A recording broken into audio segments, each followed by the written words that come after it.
Olá, dando continuidade no nosso mini curso de Python, agora a gente vai estar vendo sobre os fundamentos básicos do Python em si. Então, nessa aula a gente vai estar vendo, por exemplo, a parte de variáveis, né? Como a gente define variáveis e como a gente associa dados a essas variáveis, certo? Depois a gente vai estar vendo a parte de operadores, que é basicamente como a gente vai operar essas variáveis, certo? E depois estruturas de controle, que são basicamente que é basicamente a parte de lógica de programação que a gente viu na primeira aula de apresentação do curso. E depois a manipulação desses dados ou dessas variáveis que a gente foi ensinada, né? Essa videoaula provavelmente vai ser dividida em quatro partes, certo? Da parte de fundamentos básicos, para ela não ficar tão extensa e cansativa para vocês. Então, vamos começar, né, vendo o que são variáveis. Basicamente, elas são espaços de memória usados para armazenar dados temporários e elas possuem um nome e um tipo de dado associado. No Python, a gente tem 8 tipos de dados principais. No caso, eu coloquei um a mais aqui por conta do... Esse aqui geralmente não é posto, mas tipo, eu já precisei utilizar e tive que pesquisar para poder descobrir que existia, né? Então, vou estar mencionando para vocês.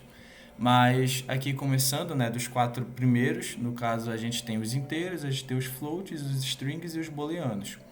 Basicamente, esses quatro dados aqui, eles são o cerne do Python, onde a gente sempre vai estar utilizando eles em todo e qualquer código Python que a gente for estar fazendo.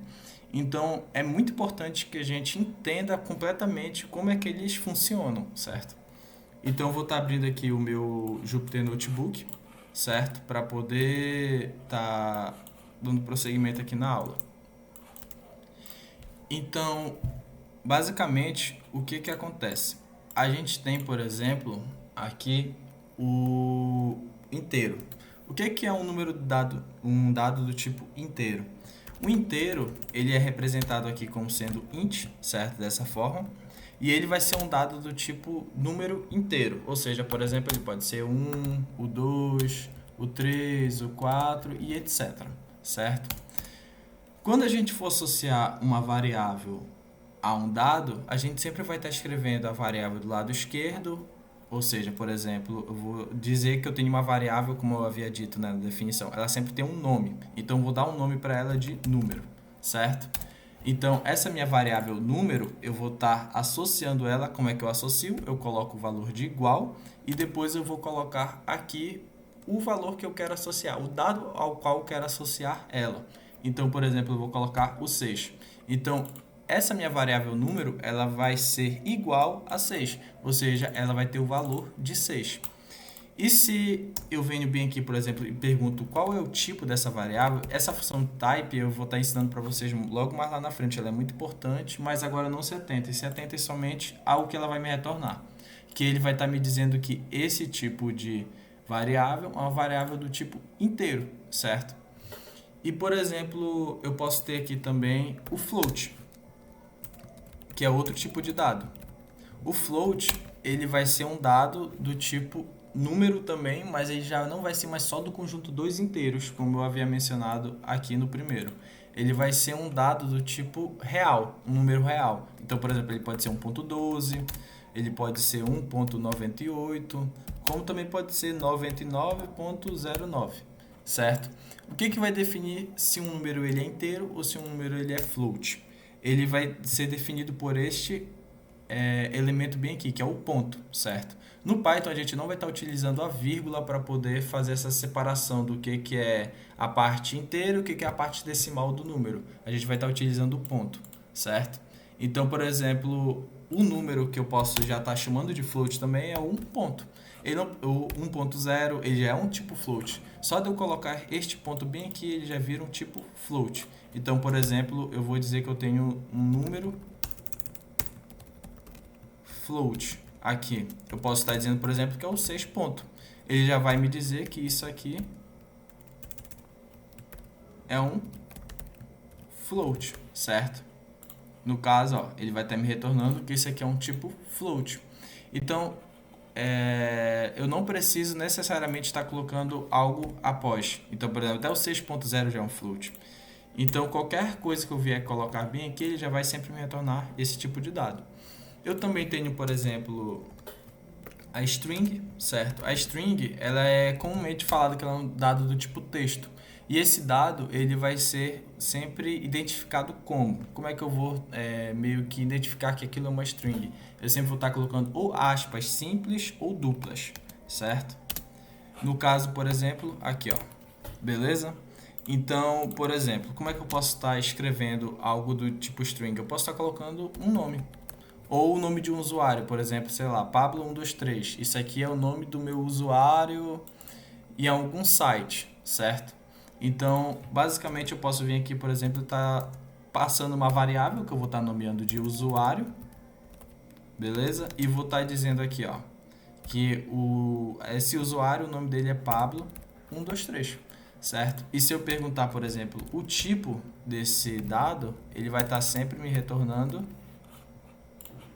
uma string, beleza? Ó, e eu posso estar acessando, por exemplo, bem aqui, eu quero o número float. Eu quero ver que valor está sendo associado a essa variável bem aqui. Quando eu repassar para cá, ele vai estar me apresentando esse valor bem aqui, certo?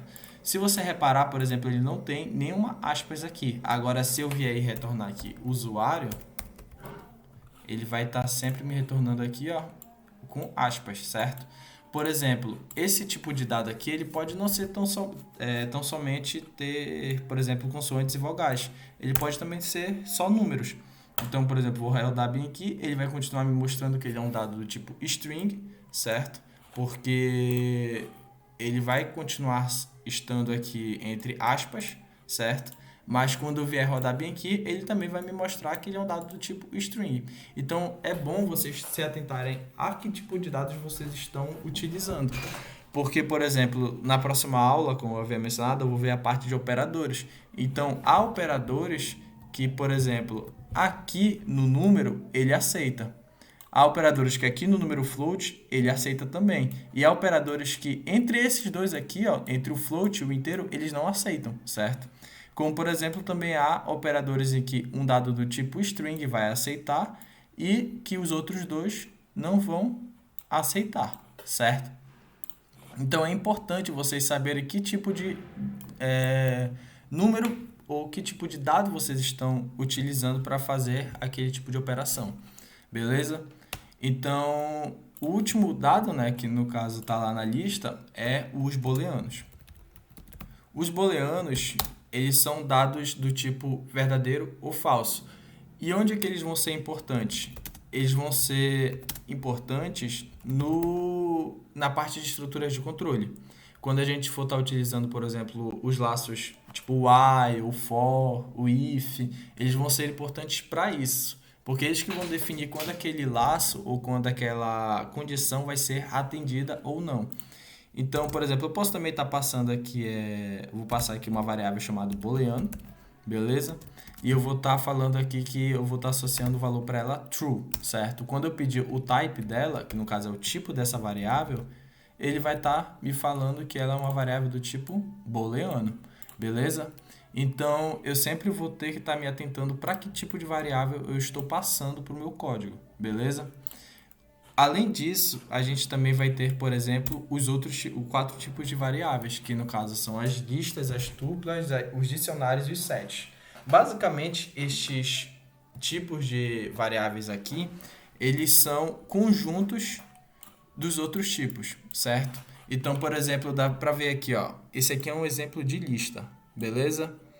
Esse tipo de lista aqui, ele possui o 1, o 2, o 3 e o 4, que são dados do tipo inteiro, certo? Então, a gente vai estar sempre passando, por exemplo, dentro de uma lista, dados que pertencem a esses outros 4 tipos aqui de dados. Entende?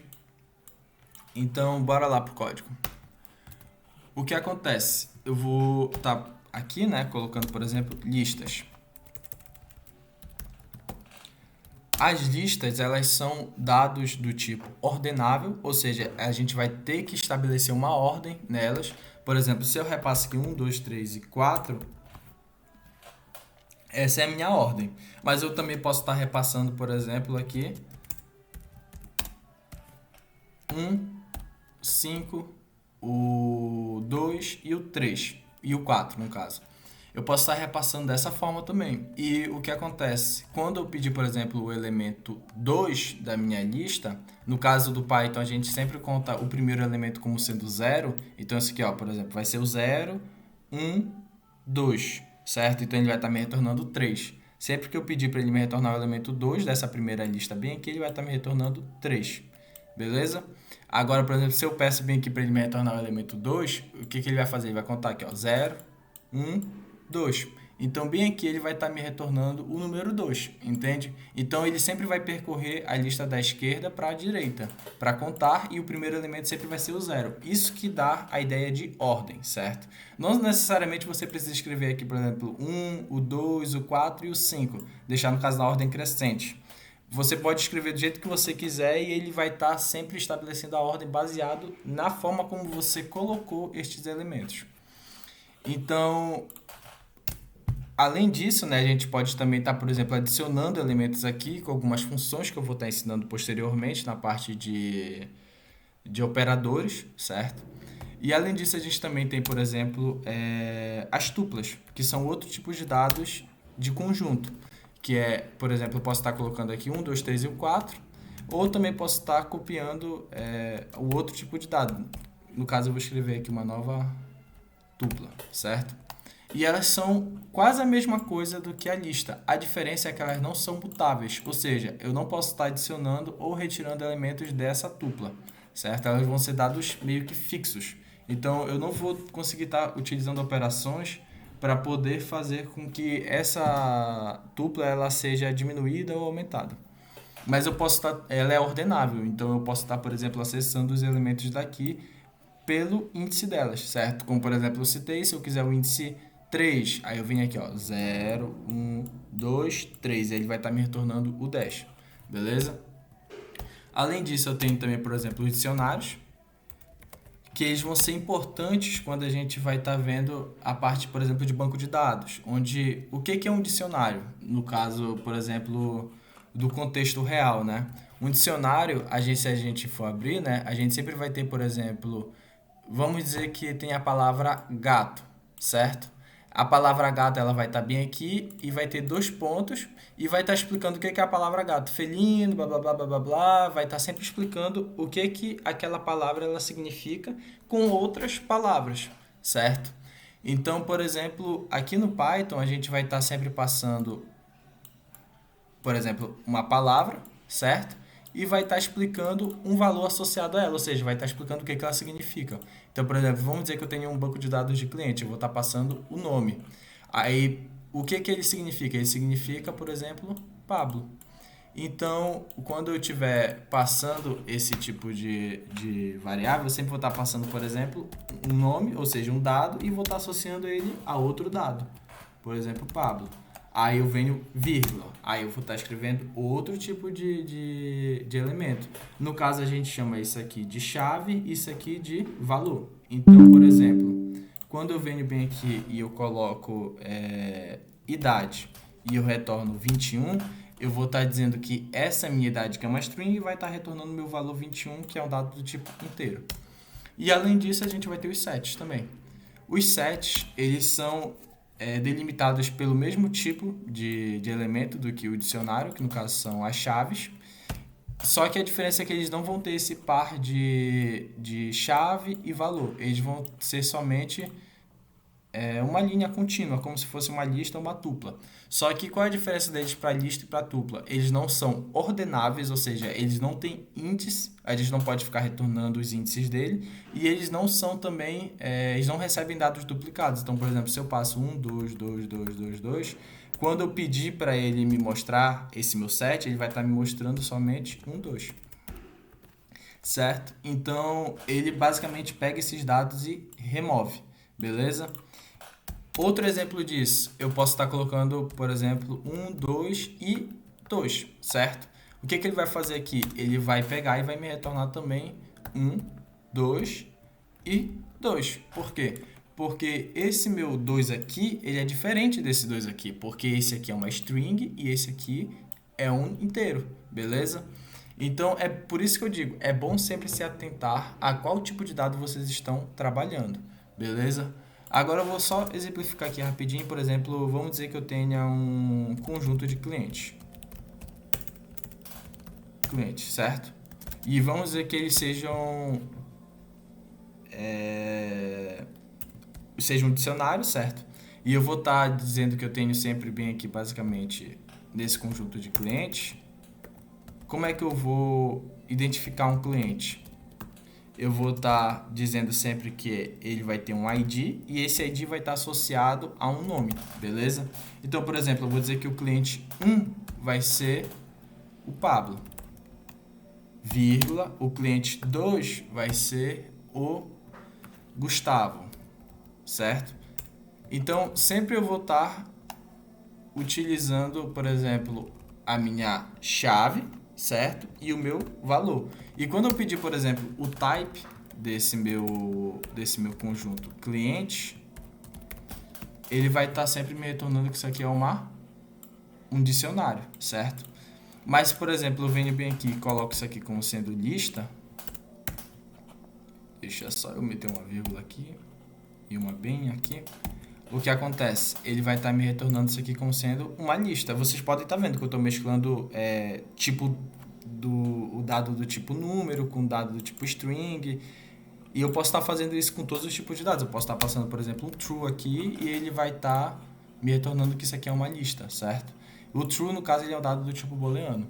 Então, é bom vocês sempre se atentarem, resumindo a aula, né? É bom vocês sempre se atentarem a que tipo de dados vocês estão trabalhando, porque há dados que aceitam operações e há dados que não aceitam alguns tipos de operações. E além disso, é importante vocês estarem verificando sempre que tipo de dado é, certo? Se esse dado aceita ou não aquela operação e se é necessário realmente eu estar utilizando aquele tipo de dado ou se é melhor você estar utilizando outro tipo de dado para aquele tipo de operação. Não mais é isso, né? Eu vou estar encerrando a aula aqui e na próxima videoaula eu vou estar falando sobre operadores aritméticos no Python. Muito obrigado pela atenção. Até logo.